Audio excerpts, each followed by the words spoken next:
In the forgotten crevices of the galaxy, where the stars don't so much twinkle as they do cough up dust, lay a satellite metropolis. Once a beacon of human ambition. No, wait, that's too generous. It was more like a cautionary tale of human excess. Now, now it was a rusted heap, orbiting lazily around a dead planet like a drunk clinging to a bar stool. Hesper, former engineer, now scavenger, leaned against a bulkhead with the kind of casual defiance only reserved for those who've seen too much and lived to complain about it. Her crew, a ragtag ensemble of survivors who were as endearing as a space flu, were busy picking through the remains of what used to be a luxury space yacht, the Lux Lament. "Think we'll find anything that isn't junk this time?" Hesper asked, her voice dripping with the kind of optimism you'd expect from a funeral director. Ruff was the first to respond, a bulky figure whose muscles had muscles, and yet somehow his brain often skipped leg day. "Oh, I dunno, boss. Maybe we'll find a working coffee machine this time. If we do, I'll name my firstborn after you," Hesper shot back, rolling her eyes. "Let's face it, the only thing we're gonna find is disappointment and rust." The remnants of the city floated silently, a shattered testament to the endless war of attrition between humanity and common sense. Everything around them was like a cosmic joke, one of those long-winded ones that never really ends, just trails off awkwardly. Hesper navigated through the debris, her mag boots clanging with each step, the sound echoing like a broken promise in the vacuum. She spotted Lynn, the team's tech wizard, elbow deep in a pile of wires that looked suspiciously like a long-dead octopus. "Find anything worth not tossing out an airlock?" Hesper asked. Lynn didn't even look up, focusing intently on untangling the mess. "Yeah, if you're into collecting obsolete technology. Found a PDA that might have belonged to some rich idiot. Password's probably password. Let me guess, you already cracked it, didn't you?" Hesper said with a smirk. Lynn shrugged, finally meeting her eyes. "Wasn't much of a challenge. It's like these folks didn't realize they were living in a space opera." Security was made for puppies and grandmas. Hesper chuckled, glancing over at the rest of the crew. There was Torben, who had a knack for finding trouble and an even greater knack for surviving it, rummaging through a pile of what used to be luxury linens. "Anything, Torben." "A nice set of satin sheets," Torben replied without missing a beat. "Maybe we could sell him to someone who still cares about comfort. Comfort's just a myth, like a clean public restroom or honest politicians." Hesper turned back to Lynn. "So, what's on that ancient relic of a PDA?" "Mostly pictures of cats," Lynn said, shaking her head. "But there's this weird file with alien script." "It's encrypted with something I've never seen before." Hesper nodded, more out of habit than understanding. "Guess we're not the only ones who like hiding dirty secrets. Can you crack it?" Lynn smirked, a glint of mischief in her eyes. "When have I ever let you down?" "The last time you tried to fix the ship's plumbing," Hesper replied without hesitation. "Hey, that wasn't my fault," Lynn protested. "The pipes were older than my grandma's opinions." Before Hesper could retort, a sharp clang echoed through the derelict ship, sending vibrations up her spine. It was the universal sound of something important breaking, and given their luck, it was probably valuable. "Ruff," Hesper called out, her voice cutting through the static of a calm channel. "See what that was?" Ruff grunted in acknowledgement, stomping off towards the source of the noise. In his wake, Hesper couldn't help but think about how the universe was a lot like this ship, full of junk and frequently letting them down. After a few minutes, Ruff's voice crackled back over the comms. Boss, you might want to see this." There was something in his tone, an edge that even Ruff's usual dullness couldn't dull. Hesper exchanged a look with Lynn, and they both headed toward the disturbance. They found Ruff standing in front of a busted-open panel, his expression a mix of confusion and awe, like he'd just discovered a miracle in a dumpster. Nestled inside was an artifact, glowing with a soft, ominous light. "Well," Hesper said, staring at it, "that's new." Behind them, Torben joined, peering over their shoulders. "Looks important." You mean expensive, Lynn corrected, her eyes wide with a techie's delight. Or dangerous, Hesper added, because in her experience anything that glowed was more likely to explode than not. Ruff reached out, then hesitated. Should we, touch it? Hesper snorted. Sure, and let's also lick it and see if it tastes like space chicken. But seriously, Lynn interjected, This could be alien tech. Great, Torben sighed, because alien artifacts always lead to happy endings. Hesper knelt down, examining the thing. It was beautiful in that terrifying way that hurricanes or tax audits are. All right, let's bag it and get it to the ship. Maybe it's worth enough to buy us a new set of problems. Lynn carefully extracted the artifact, placing it in a stasis container. As they trudged back to their ship, the Rustbucket Express, a name that was both a warning and a promise, Hesper couldn't shake the feeling that they'd just picked up a VIP ticket to more trouble. Back on board, the artifact sat in the center of the cargo bay, casting eerie shadows that danced like ghosts with a grudge. Hesper gathered her crew, all of them staring at the glowing enigma. So, she said, trying to sound more confident than she felt, what do we think this is? Lynn shrugged, though her eyes never left the artifact. Could be a key, a weapon, or maybe just a really fancy paperweight. A paperweight from hell, Torben muttered. Ruff nodded, his brow furrowed. I don't like it. Glows too much for something that's supposed to be dead tech. Join the club, Hesper replied, folding her arms. As if on cue, a low hum emanated from the artifact. It flared, the light intensifying for a split second before subsiding back to a gentle glow. Well, that's not ominous at all, Lynn said, her sarcasm almost palpable. Okay, Hesper started. Let's not panic just yet. We need to figure out what this thing is before deciding it's a death trap. Torben, ever the practical one, raised an eyebrow. And if it is a death trap, then we do what we always do, Hesper said with a grin. We complain about it loudly and hope it goes away.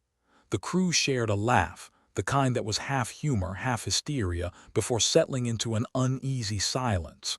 The artifact sat there, seemingly oblivious to the tension it had stirred. Later, as Hesper gazed out at the stars, or what passed for stars in this part of the universe, she couldn't help but wonder if this lump of glowing alien tech was going to be their big break or their last mistake. With their luck, she mused, it could easily be both. The Rustbucket Express hummed with an ambience that was equal parts tension and impending failure, like a high school reunion in a condemned building. Hesper paced around the glowing artifact, which sat on the table as if it had any right to be there, casting its ominous light across their dubious accommodations. This thing, Hesper began, in her typical fashion of not wanting to be the first to acknowledge that they'd just grabbed a live grenade, it's got everyone spooked. Even the vending machine stopped taking our credits. It's like having a portable apocalypse, Lynn quipped, squinting at the artifact through a pair of cracked goggles she'd found in the refuse. All it needs is a name. How about Doomsday Delight? Ruff raised his hand like a school kid waiting to be called on.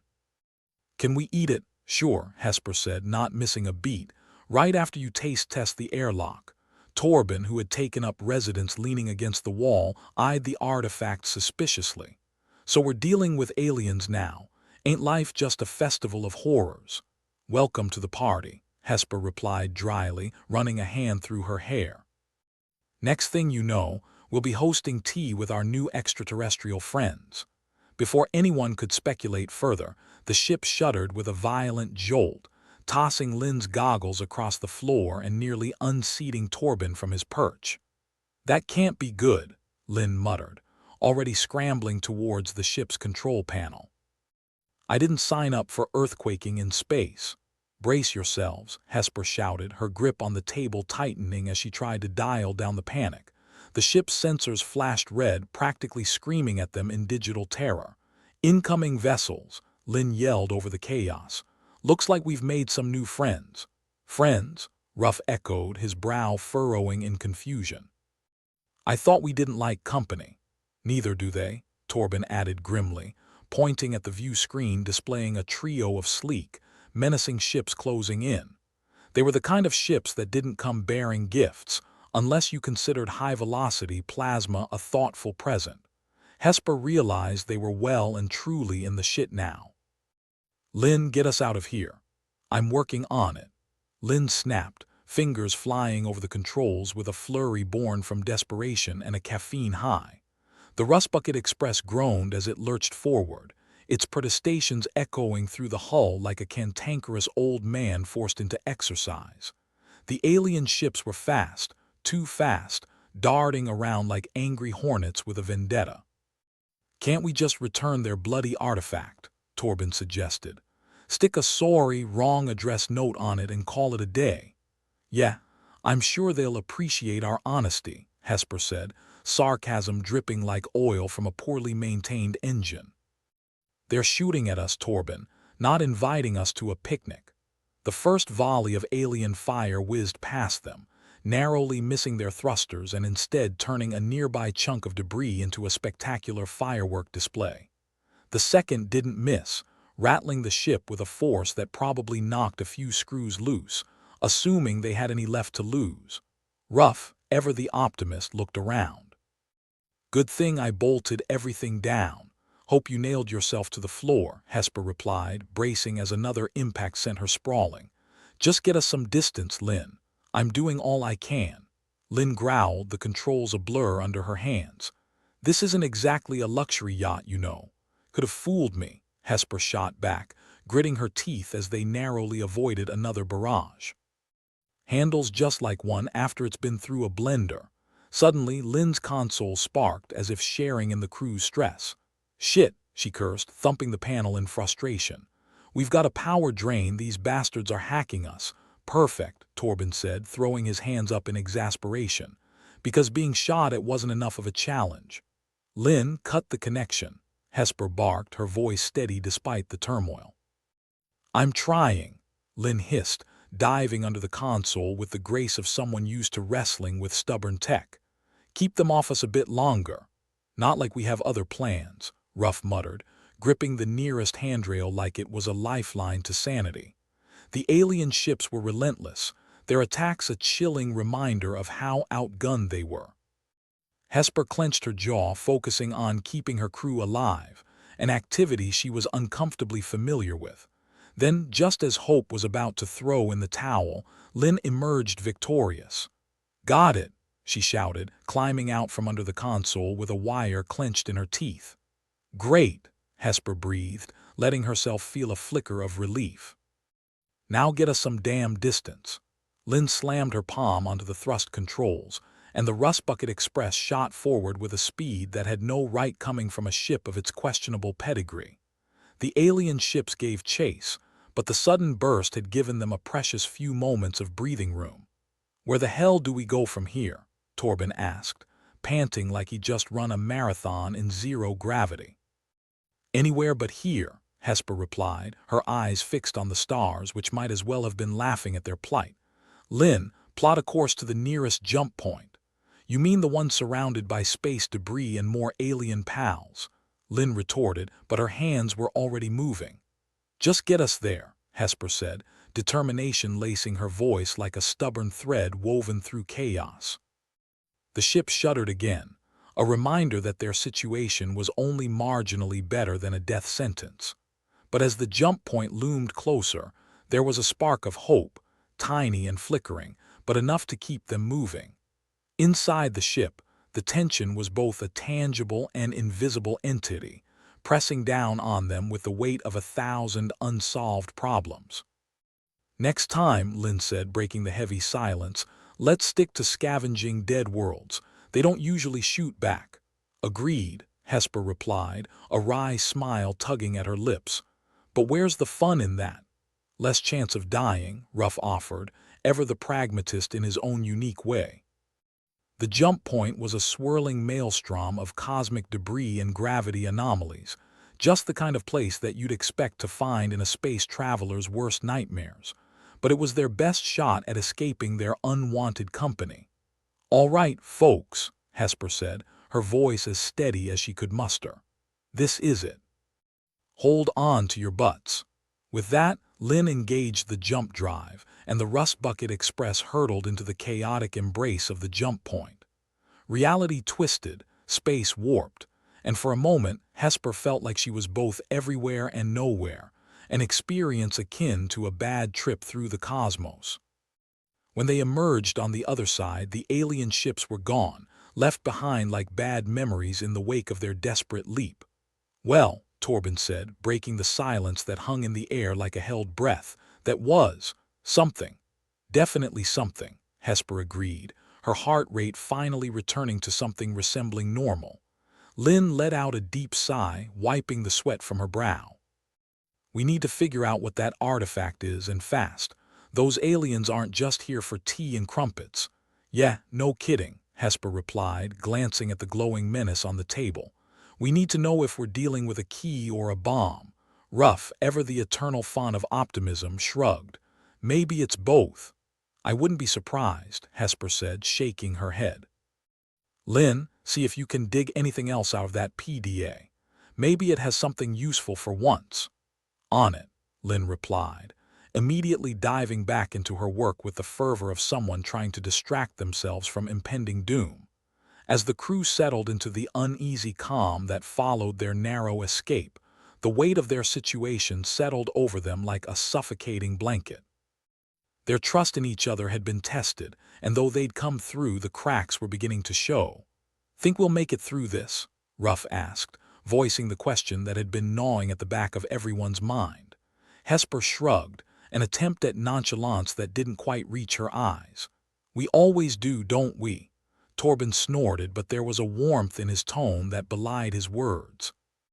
"Yeah, sometimes I think we're too damn stubborn to die. Or just too stupid," Lynn added, though the affectionate way she said it took the sting out. "But hey, either way, we're still here. For now," Hesper corrected, though the corners of her mouth twitched upwards despite the situation.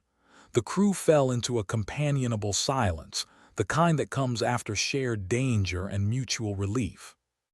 But as Hesper gazed at the artifact once more, she couldn't shake the feeling that their troubles had only just begun. And given their track record, there was no telling if they'd come out the other side in one piece, or several. But for now, they had each other and their ship, and maybe, just maybe, that would be enough. At least until the universe decided to screw with them again. The Rust Bucket Express coasted through the aftermath of their hasty escape, creaking like an old recliner that had lived through far too many Thanksgiving dinners. In moments like this, Hesper couldn't help but wonder if the ship was held together by hope, duct tape, and the sheer force of her will. "We need to figure out what's happening, and not just that we're orbiting the universe's junkyard at breakneck speed," Hesper said, pulling her gaze from the stars now flickering sporadically through the viewport. "Lynn, did you manage to squeeze anything useful out of that antique PDA?" Lynn was still hunched over the controls, her cracked goggles perched precariously on her forehead like a white flag of surrender to her eternal foe, outdated tech. "I'm working on it," she replied, sounding like she'd rather be chewing on glass. "This thing is like a stubborn ex, it's not giving up its secrets easily." Ruff, always the optimist, piped up. "Maybe we just need to sweet-talk it." "Ruff, if I were into whispering sweet nothings to dead technology, I'd be in a different line of work," Lynn retorted, not even bothering to look up. "Besides, I'm more of a rough love kind of gal." "Back to business," Hesper said, cutting through the banter with the precision of a surgeon who'd misplaced their scalpel. "We've got to make sense of this artifact before those alien ships regroup and decide they want a second date." "Yeah, I'd rather not meet the in-laws," Torben added, voice dripping with irony as he carefully examined the artifact. "Last time we tried diplomacy, we ended up spending the night being chased by plasma fire." No one argued with that. Hesper pulled up the ship's map, an old holographic display that flickered as if considering a tech strike. "There's an old satellite Metropolis not too far from here. If it hasn't been completely picked clean, it might contain something useful." "Ah, the satellite Metropolis," Ruff mused, "where dreams go to rust and die. How charming. Where else are we going to find intel on a bunch of aliens that want us dead? Hesper asked, her tone suggesting she'd heard enough of the commentary and needed action, not color commentary. Plus, added Lynn, finally looking up from her electronic battle with a smirk, if there's one thing I trust more than a politician's promise, it's a good all-abandoned archive. All right, then, Hesper said decisively. Suit up and let's go see what treasures we can find. Or at least, what hasn't been scavenged by those with more desperation than common sense. The Metropolis loomed ahead, a massive structure that had once been a testament to human ingenuity, now a decayed shell promising adventure to those stupid enough to enter. The Rust Bucket Express maneuvered closer, its thrusters humming with the enthusiasm of a toddler at nap time. "Okay, team," Hesper began as they gathered in the airlock. "We're going in for intel and to see if there's anything that can help us figure out what's in this artifact. Or what's going to blow us up next," Torben said with a nod, his skepticism ever present. Lynn adjusted her goggles, an act that had become almost ritualistic. "I've got the PDA hooked to the ship's systems. I'll keep working on it while we explore. Maybe it'll decide to play nice once we're inside." "Yeah, and maybe pigs'll learn to fly," Ruff quipped. With a collective nod, they stepped out of the airlock and into the satellite Metropolis. The air was stale, the kind of stale that suggested it hadn't been refreshed since before anyone on this mission had been born. The corridors were littered with debris, echoing with the ghosts of those who'd come before. "You know, this place really captures that certain post-apocalyptic charm," Lynn observed as they picked their way through the detritus. "I almost feel like I should be paying an entrance fee. Should have brought a brochure," Torben replied dryly. "Or at least a canary." They moved forward, flashlights cutting through the gloom as they navigated the sprawling, rust-eaten complex. It was a labyrinth, the kind you'd only find in the fevered dreams of an architect who'd clearly been over budget and under-caffeinated. "Over here," Hesper called, pointing towards a sign half buried beneath a pile of discarded machinery. "Looks like it's an archive." "Great," Lynn said. "Let's see if we can find some ancient secrets or at least a decent cup of coffee." The door to the archive creaked open, complaining about its age and lack of lubricant. Inside, the room was filled with rows upon rows of data terminals, most of which were offline or fried. The air was thick with the smell of singed circuits and old dust. "Wow," Ruff said, looking around as if he'd never seen anything quite like it. "It's like a museum for things that gave up being useful." "I'm sure they'll love to hear that," Torben replied as he fiddled with one of the terminals. "Assuming they still work." Hesper found a console that looked promising, if anything could look promising when it was older than civilization itself. She brushed a layer of grime off the screen, revealing a logo that hadn't been seen in living memory. "Lynn, come take a look at this," Hesper called, her voice tinged with cautious excitement. Lynn sidled over, her eyes widening beneath her goggles. "Oh, lovely, it's a schematic of something. Maybe a weapon, maybe a cookie recipe, it's hard to tell without context. Care to translate, O keeper of the ancient tech?" Torben teased, earning a glare from Lynn that could have melted steel. "It's encrypted," Lynn said, tapping a few keys and frowning. "But it looks like it's got something to do with expansion." "Expansion of what?" Ruff asked, scratching his head. "Not sure," Lynn admitted. "But it's in a language I've never seen before. And trust me, I've seen a lot of gibberish in my time." Hesper sighed, her mind racing to connect dots that stubbornly refused to line up. "We need to crack this, and fast. If it's related to the artifact, it might give us an edge." "We could use an edge," Torben agreed. "Preferably one that doesn't blow us to pieces." "Agreed," Hesper said, staring at the screen as if sheer will could make it talk. "We'll take what we've got and see if we can puzzle it out back on the ship." As they prepared to leave, Lynn tugged at a dusty cable, the action more instinctual than intentional. The screen flickered, an old video feed sputtering to life. It showed a presentation, human scientists discussing something with the kind of enthusiasm reserved for madmen convinced they've found God. Looks like someone was planning to get cozy with the neighbors, Lynn said, squinting at the footage. Real cozy. The scientists droned on about potential applications, defense, exploration, the usual drivel that ended in disaster more often than not. But it was the mention of a potential new power source that caught Hesper's attention. Could the artifact be a power source? Ruff asked, his voice filled with childlike wonder that the universe hadn't quite beaten out of him yet. Or a weapon, Torben countered, ever the cynic. Both, Hesper said, feeling the weight of their discovery settle over her shoulders. We need to get back and figure out what this all means. Before our friends come back to finish what they started, the journey back to the Rust Bucket Express was uneventful, save for the omnipresent creak of metal and the occasional tumble of debris that sounded suspiciously like the universe laughing at them. They settled back onto the ship, Hesper making a beeline for the control room. "All right," she said, addressing the crew with the kind of determination that bordered on stubbornness. "We've got a potential lead on this artifact. Let's see if we can crack this open before something else tries to crack us." Lynn nodded, her fingers already flying across the terminal as she worked to decrypt the data. Torben settled in beside her, offering the kind of support that came with years of shared danger and a mutual understanding that life was infinitely more interesting when it wasn't trying to kill you.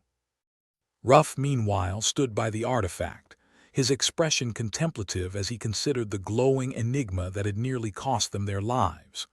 "You know, I think it likes us," he said, a grin spreading across his face. "Let's hope it doesn't decide to show its love by blowing up," Hesper replied, her tone only half joking. "In the meantime, let's focus on figuring out this puzzle." "It's our best shot. And if it's not?" Torben asked, the weight of the question hanging in the air like smoke. Hesper paused, her gaze fixed on the stars beyond the viewport. "Then we'll do what we always do," she said, her voice resolute. "We'll improvise." The crew worked in tandem, the silence only broken by the occasional curse as Lynn battled with the stubborn encryption. Outside, the cosmos continued its endless dance, indifferent to their struggle. But inside the Rust Bucket Express, there was a sense of purpose, a determination to survive and uncover the truth, no matter what it took. After all, they were nothing if not adaptable.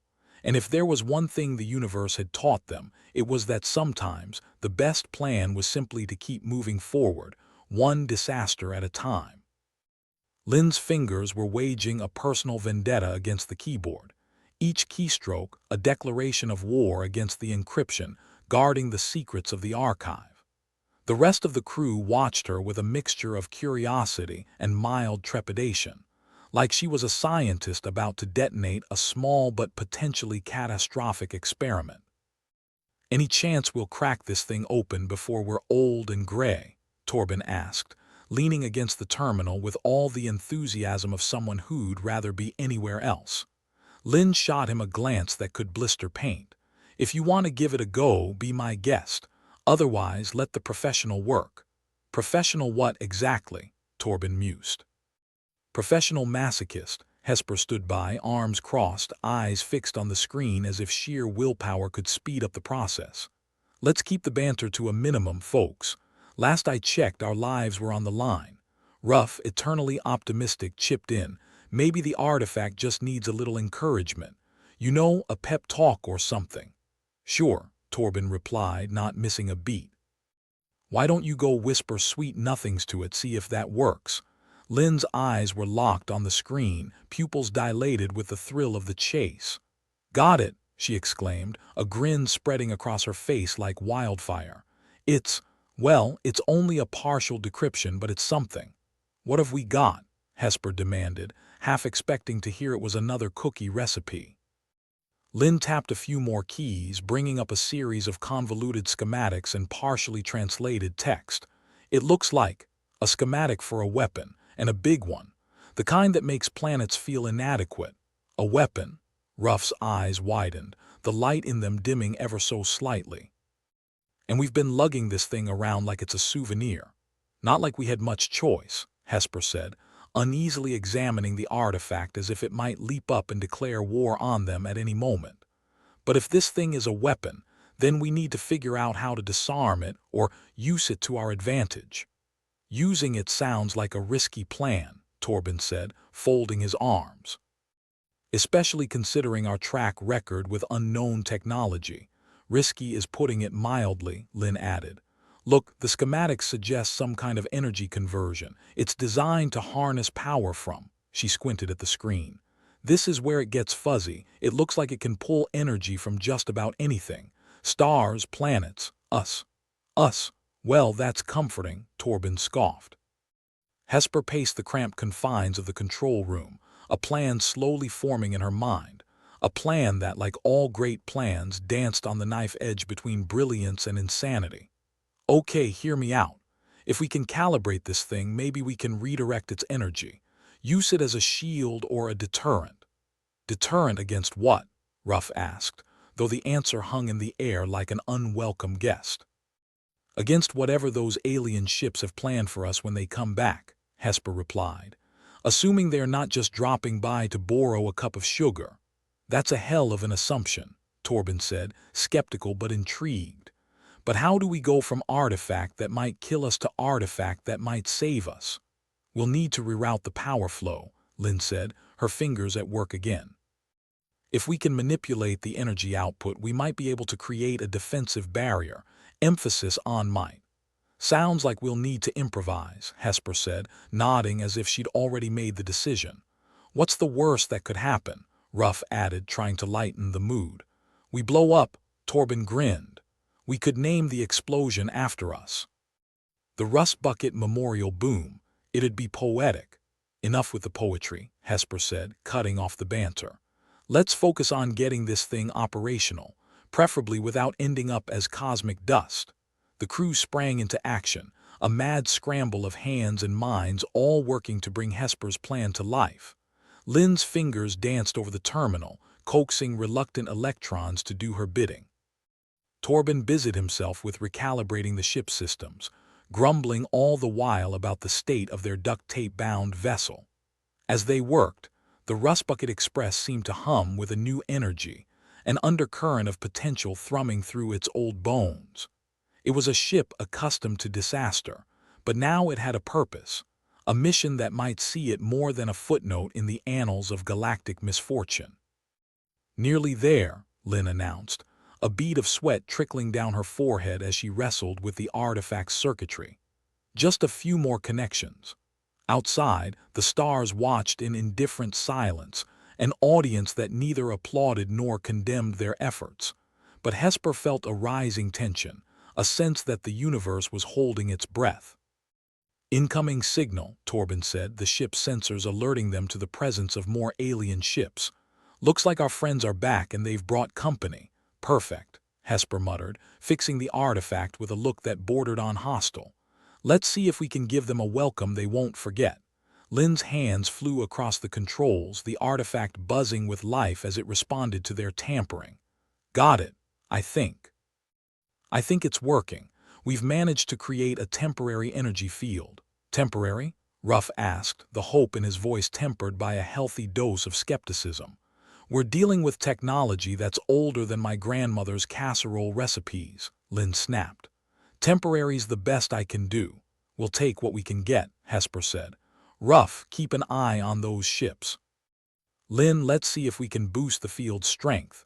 The crew held their breath as the alien ships closed in, their intentions as clear as a politician's promise.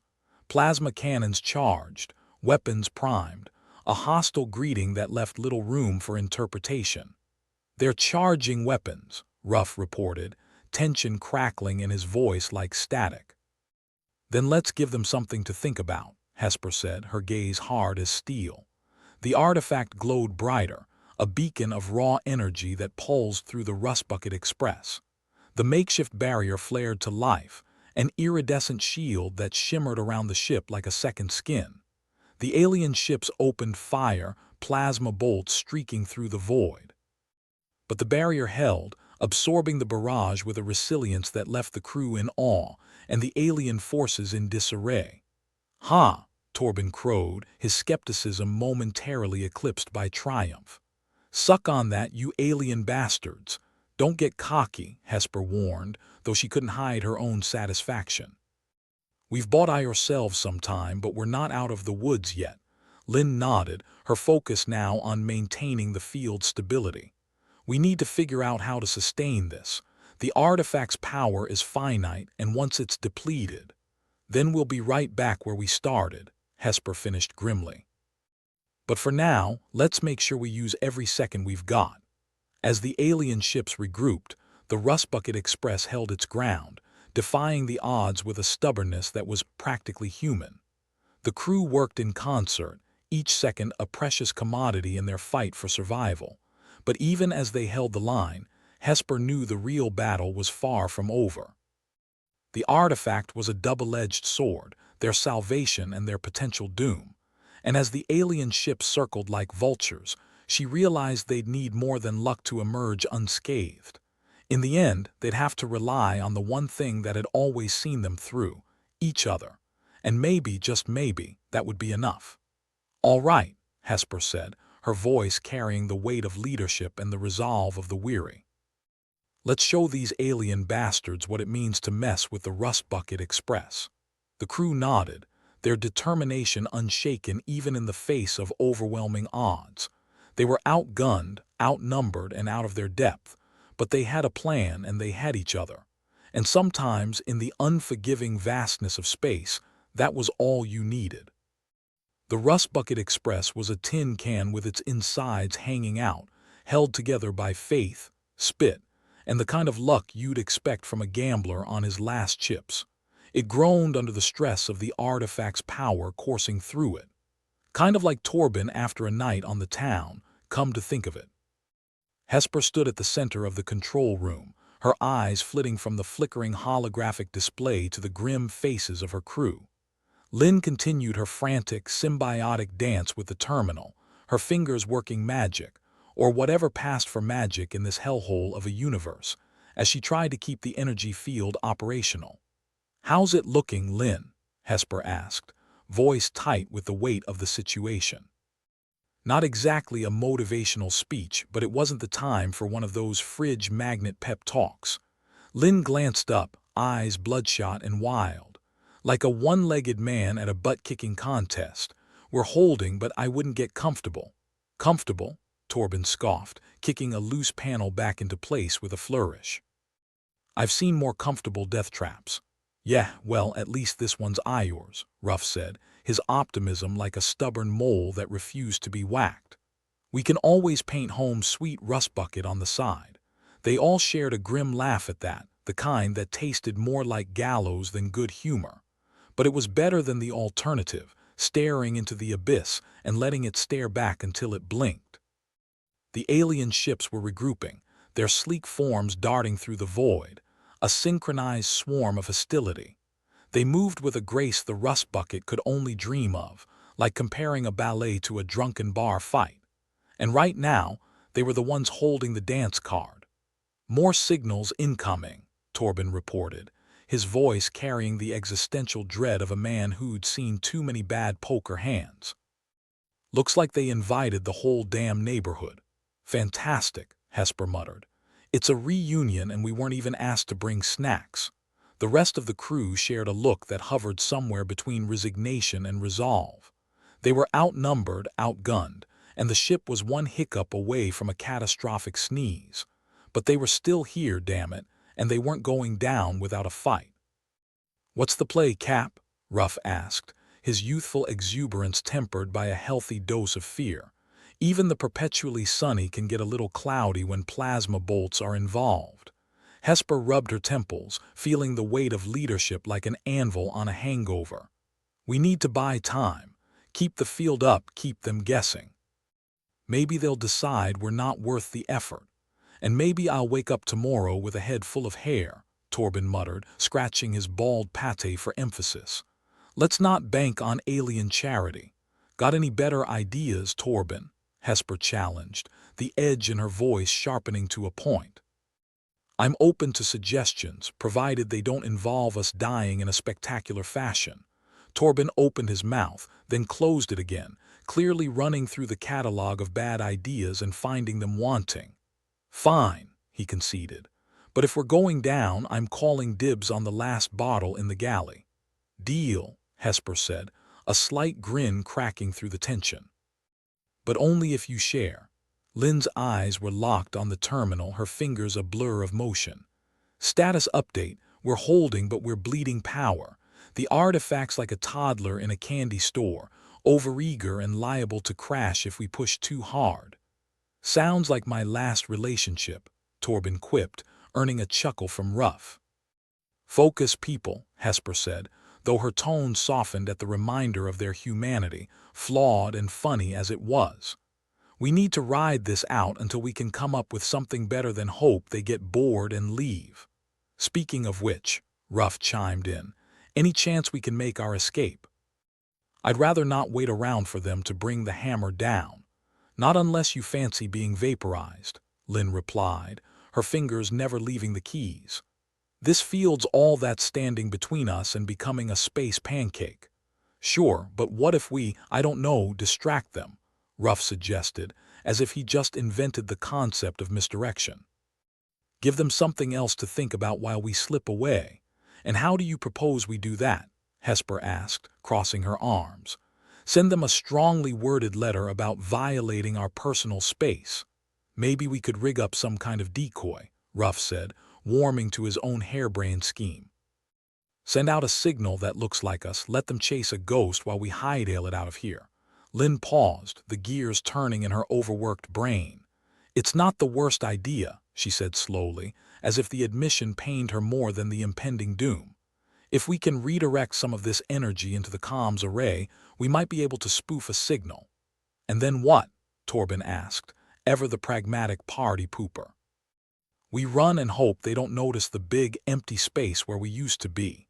It's better than just sitting here waiting for them to catch on," Hesper said, feeling the familiar thrill of insanity masquerading as inspiration. "Let's do it. Lynn, make it happen." Lynn nodded, her fingers a blur once more as she set to work on their new plan. The rest of the crew watched, a mix of skepticism and hope hanging in the air like a bad smell, but they were committed now. It was do or die, and they were all tired of dying by inches. As Lynn worked, the ship shuddered, the artifact's energy ebbing and flowing like a dying star. The alien ships held their positions, their predatory patience a testament to their superiority. But in the Rust Bucket's control room, the crew found their own strength, a bond forged in the fires of desperation and spiced with a dash of madness.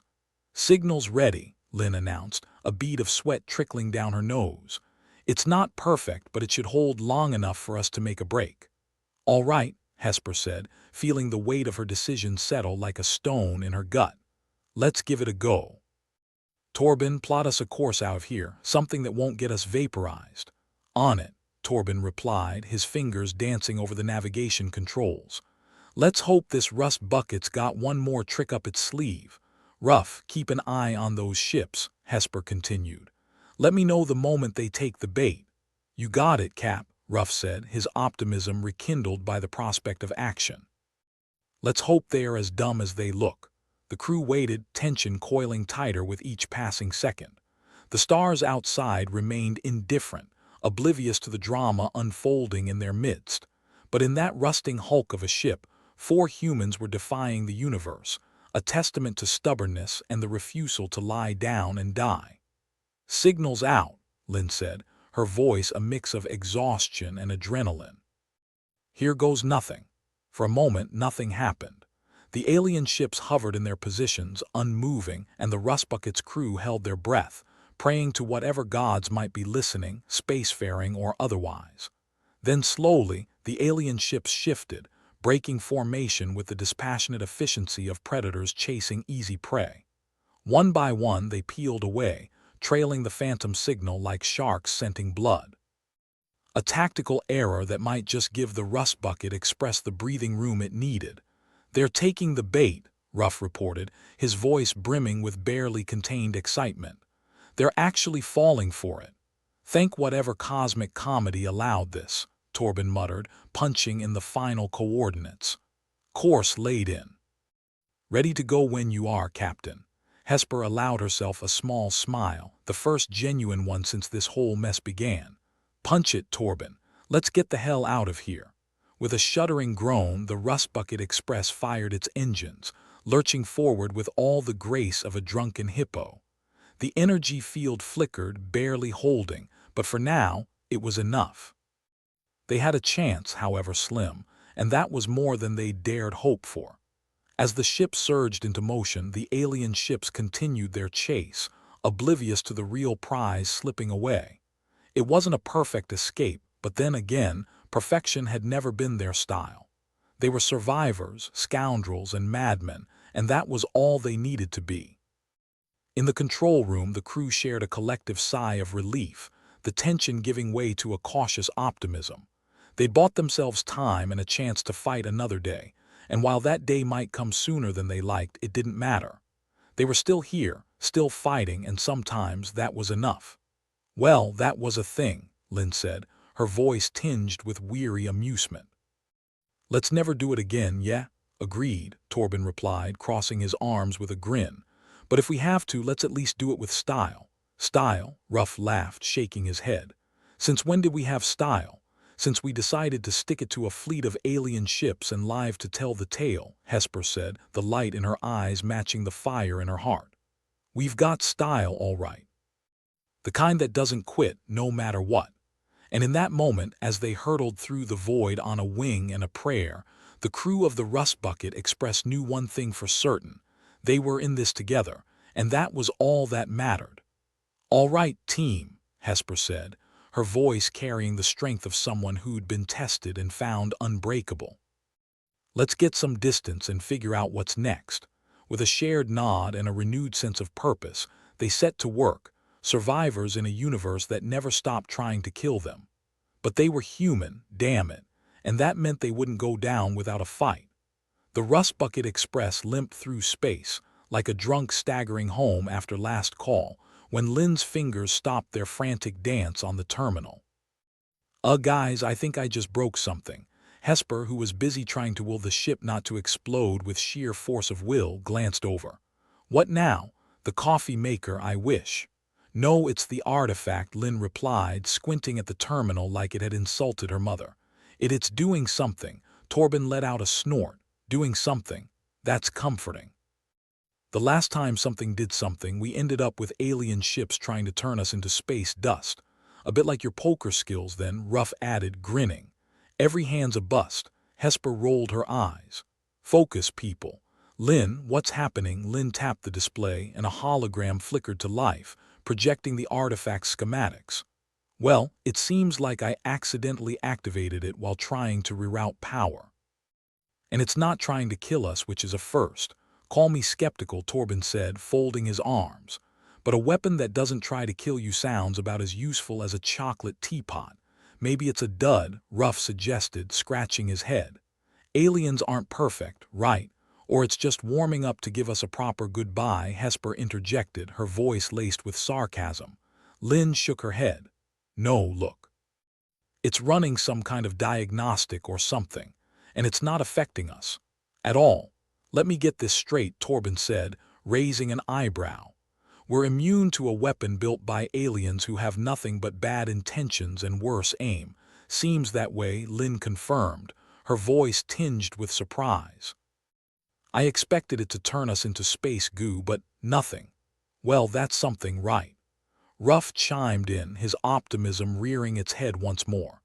"I mean, if it doesn't work on us, maybe we could, I don't know, use it against them, yeah. Because that never backfires," Hesper said, though there was a hint of amusement in her eyes. "But it's a start." A silence settled over the group, the kind that only occurs when the improbable happens and everyone's too stunned to process it. It was a rare moment of opportunity, the universe's equivalent of finding a forgotten donut at the bottom of the box. "So, we've got an alien weapon that doesn't kill us," Torben summarized, scratching his chin. "Any idea how we turn this into an edge?" Lynn looked up, her fingers resuming their dance over the keys. "We need to learn how to control it. If we can figure that out, maybe we can turn it back on them." "Right," Hesper said, nodding slowly. And how do we do that without blowing ourselves up to trial and error? Ruff suggested, clearly not keen on the idea but seeing no better option. We've done stupider things, Torben smirked. Speak for yourself, kid. Okay, Hesper said, bringing the focus back to the matter at hand. Lynn, keep working on it. Find out how we can use this thing. The rest of us will keep the ship from falling apart, and pray the aliens are still chasing ghosts, Torben added. The crew dispersed, each returning to their duties with a renewed sense of purpose. It was a long shot, but long shots were their bread and butter, or maybe their moldy space rations anyway. Lynn's fingers flew across the terminal, her mind racing through possibilities and permutations. The artifact hummed gently, a steady pulse of power that seemed almost alive. It was a puzzle, a weapon built by minds beyond human understanding. But Lynn wasn't daunted. She'd cracked tougher nuts with less than a rusty spoon, and if there was one thing she loved, it was a problem that didn't come with instruction manuals. "Hey, Lynn," Ruff called from across the room, his voice slightly muffled by the sound of Torben swearing at a loose panel. "What if the weapon not affecting us isn't a fluke?" Lynn didn't look up. "What do you mean?" "Well, what if it's because we're human?" Ruff continued, warming to his theory. "Like, maybe we're naturally immune to whatever this thing is supposed to do." She paused, considering. "That's not impossible. If it's designed to target something specific, we might just not be on the menu." "Let's hope it stays that way," Torben muttered, finally managing to wrench the panel back into place with a metallic clang. "Agreed," Hesper said, checking the ship's status on another terminal. "But we still need to figure out how to aim it at the aliens." Lynn nodded, her focus back on the screen. The alien schematics were more convoluted than a hypocrite's apology, but she was getting somewhere. Slowly. A series of beeps drew her attention, the display flashing a new pattern. "I think I've found something," she said, her voice a mix of triumph and disbelief. "There's a control sequence here. If I can just—" The ship shuddered, a groan reverberating through its hull. Everyone froze, eyes darting to the screens as another rumble shook the control room. "What the hell was that?" Hesper demanded, her tone more weary than angry. Torben checked his readouts, a frown creasing his forehead. "Something's interfering with our systems. Could be the artifact, could be the aliens getting suspicious." "Wonderful," Hesper sighed. "Just what we needed. Lynn, keep at it. Ruff, see if you can bolster the shields on it." Ruff replied, dashing to the terminal with all the eagerness of a puppy that didn't know it was about to get kicked. Hesper rubbed her temples, the weight of leadership pressing down like gravity on steroids. They were close, so damn close, but the universe was never in the habit of handing them victory on a silver platter. "All right, let's keep it together," she said, her voice carrying the hard-won confidence of someone who'd survived against the odds. "We've got a shot here. Let's not blow it." The crew hustled, each falling into their roles with the precision of a well-oiled, albeit slightly battered machine. The Rust Bucket Express might not have been much to look at, but it was theirs, and they'd be damned if they'd let it go without a fight. As Lynn worked, the artifact thrummed with energy, the room bathed in its eerie glow. She could feel the power, could almost taste it like static on the tongue. "Got it," she announced suddenly, her fingers stilling. "I think I've got a way to use it." Hesper turned, giving her full attention. "How?" Lynn gestured to the screen. "I've isolated the control sequence. If I can sync it with our systems, we might be able to direct its energy. It'll take the power we're losing and send it back out, but more pointed, like a feedback loop." Ruff asked, intrigued. "Exactly," Lynn replied, a hint of excitement in her voice. "We turn their weapon against them. But we'll need to time it right, or it could just fizzle." "We've had worse odds," Torben said, a grin tugging at his lips. "Let's do it." Hesper nodded, her mind made up. "All right. Lynn, make it happen. The rest of us prepare the ship. We'll give them a surprise they won't soon forget." As Lynn set to work, the crew moved with purpose, each action deliberate, each motion measured. They'd been through hell and back, and now they had a chance to turn the tables. All they needed was one shot, and they intended to make it count. The minutes ticked by, each one an eternity, as the Rust Bucket Express strained under the stress. The alien ships loomed in the distance, a constant reminder of the danger they faced. "Ready when you are," Lynn said, her voice calm and steady despite the tension in the air. Hesper took a deep breath, centering herself. "All right, everyone, this is it. On my mark, we hit them with everything we've got." The crew braced themselves, a collective breath held in anticipation. It was a gamble, a long shot, but it was theirs, and if they were lucky, it would be enough. "Mark!" Hesper shouted, and Lynn activated the sequence. The artifact pulsed, the energy coursing through the ship like a live wire. The Rust Bucket Express shuddered, the lights flickering as the power redirected, a conduit of vengeance aimed at their pursuers. Outside, the alien ships responded, their formation shifting as they detected the change. But it was too late. The weapon fired, a concentrated burst of energy lancing through the void. For a heartbeat, the universe held its breath, the silence deafening. Then the lead alien ship exploded, a brilliant flash of light and debris followed by another and then another, the chain reaction felling them one by one. The crew watched, awestruck, as their enemies were reduced to so much cosmic flotsam. It was beautiful, in a way only destruction could be. A victory carved from the bones of desperation. "Well, damn," Torben said, breaking the stunned silence. "Guess it worked." Hesper let out a breath she didn't realize she'd been holding. "Yeah. For once our luck didn't run out." Lynn grinned, the satisfaction of a job well done lighting up her face. "I can't believe it actually worked." "Believe it," Ruff said, his voice thick with relief. "We just turned their own weapon against them, and we're still here to tell the tale," Torben added, a glint of victory in his eyes. Hesper chuckled, the tension finally giving way to exhilaration. "All right, team. We've got some cleanup to do, but for now, enjoy the moment. We earned it." As the crew set about ensuring their ship was stable, the artifact's pulse slowed, its energy spent. It was a weapon, yes, but in their hands it had been something more. A chance, a choice, a tool of defiance. In the aftermath, the Rust Bucket Express sailed on, its crew united in purpose and spirit. They'd been given a reprieve, a moment of triumph in a universe that rarely offered such things. And while the fight might not be over, they were ready for whatever came next. After all, they were human, and that meant they'd never stop fighting. Not while there was still a way forward, however crooked and chaotic it might be. Hesper leaned back in her chair, eyes fixed on the flickering holographic display that held their fate with all the benevolence of a cat playing with a half-dead mouse. The Rust Bucket Express was alive, but only just, and the alien ships were anything but dead. They'd regrouped, hanging at the edge of range like a pack of wolves waiting for the shepherd to doze off. "All right, folks," Hesper announced, her voice carrying the weight of 1,000 sleepless nights. "We've managed to piss off an entire alien armada, and I'm not about to let that go to waste. We need to figure out why their big scary toy doesn't work on us and turn it into our secret weapon." Torben, ever the pessimist with a knack for understatement, snorted. "And here I thought we'd just stand around and wait for the universe to implode." Lynn, still riding the high of her technological triumph, chimed in. "If it's a species-specific weapon, it's safe to say we're not on the guest list." "Perfect," Ruff added, scratching his head. "All we have to do is convince them it's busted, and maybe they'll take their ball and go home."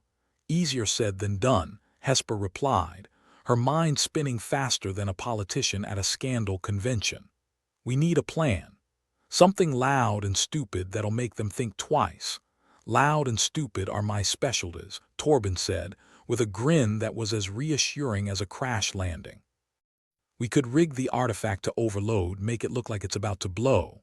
Give them a real fireworks show, and hope they fall for it." Lynn asked, doubt creeping into her voice. "That's risky." "Risky is our middle name," Ruff quipped. "Or at least it should be if we had any sense." "All right," Hesper said, her decision made with all the confidence of someone choosing between a rock and a hard place.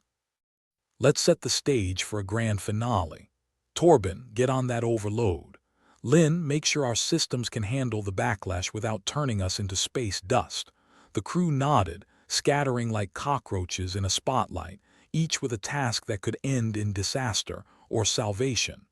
Hesper watched them go, feeling the weight of command like a stone in her gut. It was a gamble, but then again, what wasn't when you were outgunned and outclassed on a ship that wasn't worth the scrap it was built from? Lynn worked at her terminal, her fingers dancing across the keys like a conductor orchestrating a symphony of chaos. The artifact hummed under her touch, a beast tamed but not conquered. She could feel its power, the promise of destruction barely restrained. "Got it," she announced, breaking the silence that had settled like dust. "We can fake an overload, make it look like the whole ship's about to go nova." "Fantastic," Torben replied, his voice dripping with sarcasm. "Because nothing says don't mess with us like threatening to blow ourselves up. It's not like we have a lot of options," Ruff pointed out, checking the shield levels like a gambler eyeing the last chip. "They think we're a threat, and we need to convince them it's a bigger risk to hang around. And if they call our bluff?" Lynn asked, her voice barely audible above the hum of the engines. "Then we run like hell," Hesper answered, her eyes never leaving the display. "But with any luck, they won't want to test if we're crazy enough to pull the trigger." The plan set, the crew moved with a precision born of desperation. The Rust Bucket Express was a mess, held together by hope and sheer stubbornness, but it was theirs, and they'd fight to keep it from becoming just another piece of cosmic junk. Time passed, each second a reminder that the alien ships were drawing closer, their intentions as clear as a politician's promise. The crew worked in silence, the weight of their task palpable. Finally, Torben gave the nod. "Overload's ready." "Just give the word." Hesper took a deep breath, her mind racing through the possibilities and permutations. She was about to bet everything on a hand that might not even be worth the chips. "Now," she said, her voice steady as a rock in a storm. Lynn activated the sequence, the artifact responding with a surge of energy that crackled through the ship like a live wire. The Rust Bucket groaned in protest, systems straining under the load as lights flickered and alarms blared. Outside, the alien ships hesitated, their sensors undoubtedly lighting up with warnings and alerts. Hesper watched them, her heart pounding like a drum, every beat a countdown to either victory or oblivion. "Come on, you bastards," Ruff muttered under his breath. "Take the bait." For a long, terrible moment, nothing happened. The aliens hovered at the edge of their sensors, the void between them charged with tension. Then, slowly, so slowly it seemed to take an eternity, the alien ships began to retreat, their formation breaking as they turned away from the Rust Bucket, their engines flaring with urgency. A cheer went up from the crew, a ragged, exultant sound that filled the control room with the kind of joy only found on the knife's edge between life and death. "Well, I'll be damned," Torben said, a broad grin splitting his face. "They bought it." Hesper let out a shaky breath, relief washing over her like a wave. "We did it," she said, barely believing the words even as she spoke them. "We actually did it." Lynn slumped in her chair, exhaustion overtaking her like a tidal wave. "And we didn't even have to blow ourselves up. What a nice change of pace." "Let's not make a habit of it," Ruff replied, his voice thick with the kind of relief that only comes from surviving against the odds. "Agreed," Hesper said, her tone firm. "But for now, let's enjoy our little victory before the universe decides to kick us in the teeth again." As the crew set about stabilizing the ship, the artifact's energy dissipated, leaving behind a sense of quiet triumph. They'd faced down an alien armada and come out the other side, bruised but unbroken. It was a victory, however fleeting, and they'd take it. Because in a universe that seemed determined to grind them into stardust, moments like these were rare and precious. The Rust Bucket Express sailed on, its crew united in purpose and spirit. They'd been given a reprieve, a chance to breathe before the next storm hit. And while the fight might not be over, they were ready for whatever came next. After all, they were human, and that meant they'd never stop fighting. Not while there was still a way forward, however crooked and chaotic it might be. "All right, team," Hesper said, standing tall despite the exhaustion pulling at her limbs. "Let's get this ship back in one piece. We've got a lot of work to do." With that, the crew returned to their tasks, each step forward a testament to their resolve. They'd survived against all odds, and for now, that was enough. As the stars stretched out before them, the Rust Bucket Express continued its journey, a testament to the resilience of those who dared to defy the void. The Rust Bucket Express was a shambles, but it was their shambles, and after running off an alien armada with nothing more than a glorified light show, the crew felt like kings of the cosmos, if only for a moment. Hesper stood at the helm, surveying the flickering holographic display that showed them the great yawning nothingness of space. It was a victory, sure, but it was the kind you only celebrated if you had a fondness for Pyrrhic victories and a penchant for masochism. "All right, let's not get too comfortable," Hesper said, her voice carrying the authority of someone who'd had her fill of surprises for one lifetime. "We've got a satellite metropolis to rebuild, and that's not going to happen if we all sit around congratulating ourselves." Ruff grinned, his eyes twinkling with mischief. "Rebuild, huh? Got a thing for lost causes, do we?" "Lost causes are the only ones worth the effort," Torben chimed in, ever the pessimist but with a hint of admiration slipping into his voice. "Besides, what else are we going to do?" "Watch the paint peel off the rust bucket." Lynn, still coming down from the adrenaline high of not getting vaporized, snorted. "Paint's already peeled, Torben. At this rate, we'll have to start charging admission for people wanting to see the galaxy's ugliest ship." Ruff chuckled. "Yeah, Rust Bucket Express, the interstellar tour of mystery and rust, doesn't exactly roll off the tongue, does it?" "Enough comedy, ire, you lot," Hesper interrupted, though there was a ghost of a smile tugging at her lips. "We've got a broken city to fix, and we've got to do it before the aliens decide to come back and finish the job." There was a murmur of agreement, and the crew set to work like ants rebuilding their hill after a storm. The satellite metropolis hung in the void, a rusted testament to human tenacity, or was it stupidity? But it was the only home they had, and that meant it was worth fighting for. Even if it seemed more like a cautionary tale than a beacon of hope, Ruff was the first to breach the topic that had been looming over them like a bad smell. "So, any ideas on how we're actually going to keep this place running? You know, aside from prayer and sheer bloody-mindedness." Lynn was already elbow-deep in the terminal, running diagnostics on systems that should have been scrapped centuries ago. "Well, for starters, we need to get this thing talking again. Right now, it's about as communicative as a brick wall." "Good luck with that," Torben muttered, shooting a wary glance at the artifact that had been both their salvation and their curse. "That thing's done more to mess with our systems than my last 3 exes combined. And yet, it's the only reason we're not currently space dust," Hesper pointed out, leaning against the console. "We need to figure out how to harness its power, turn it into something more reliable than a dud firework." "You want reliable?" Ruff asked, raising an eyebrow. "In this universe? You might as well try finding a politician who doesn't lie, or a vending machine that takes credits," Lynn added. "Speaking of which, I might be able to get IORS working again. It's been on the fritz since the artifact woke up." "Priorities, Lynn," Hesper said, though she couldn't hide her amusement. "Food and drink can wait. Right now, we need to focus on getting this metropolis back on its feet."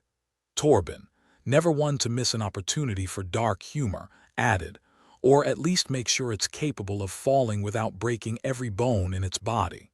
The crew worked in tandem, a well-oiled machine despite their ship being anything but. The Rust Bucket Express groaned and shuddered as they coaxed the systems back to life, one sputtering component at a time.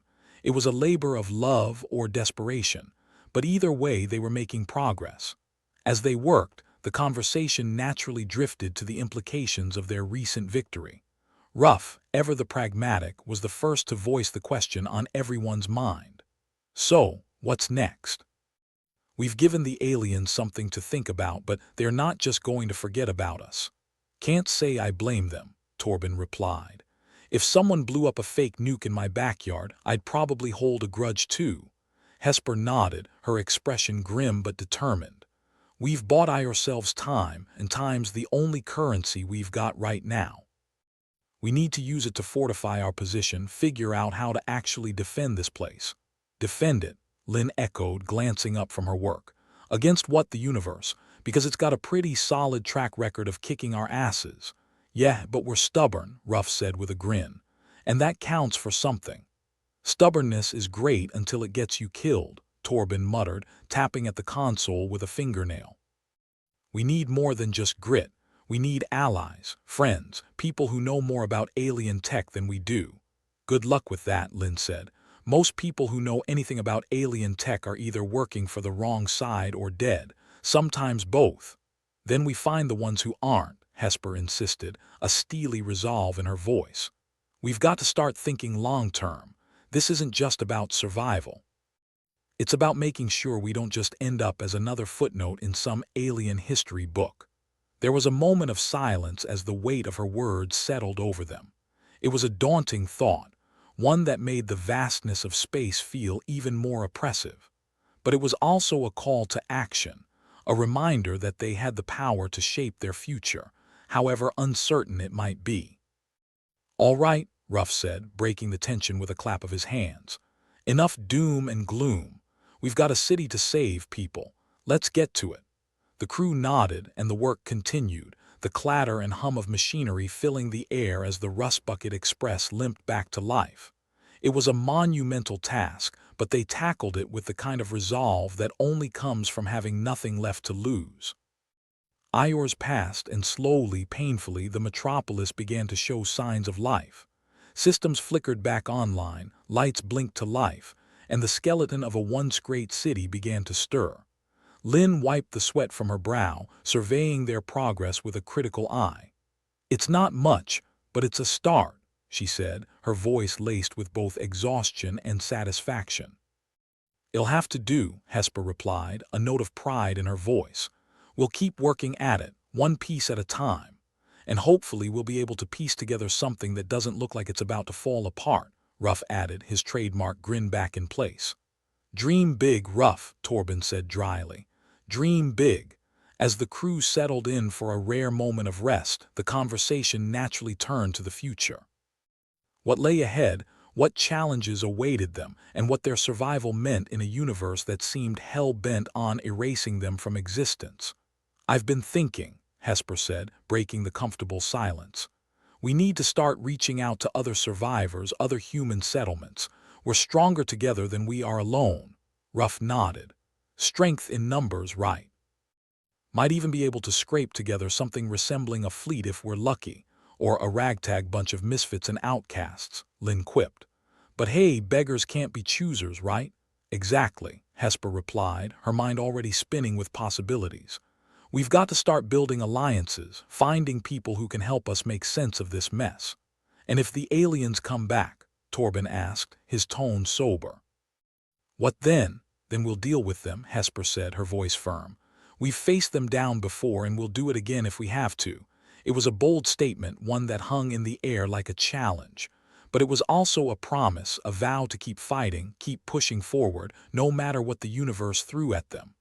Well, Ruff said after a moment, breaking into a grin. I guess that's settled then. First order of business, save the city. Second order, save the universe. Sounds simple enough, Lynn said with a laugh. What could possibly go wrong? Everything, Torben replied, his voice dripping with irony. Absolutely everything. But despite the daunting task ahead, there was a sense of hope, a feeling that maybe, just maybe, they could carve out a place for themselves amidst the stars.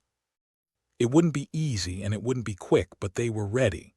Ready to face whatever came next, ready to fight for their survival, ready to defy the odds. The Rust Bucket Express sailed on, a battered but determined vessel in a universe that seemed determined to test its limits. But the crew was united, their resolve unbreakable, their eyes fixed on the horizon. After all, they were human, and that meant they'd never stop fighting. Not while there was still a way forward, however crooked and chaotic, however uncertain or dangerous. They'd survive, they'd adapt, and they'd build a future worth fighting for. Because in the end, that's what it meant to be human. And somewhere in the cold, infinite expanse of space, Amid the silent stars and the vast emptiness, the future awaited. A future that belonged to those bold enough to seize it.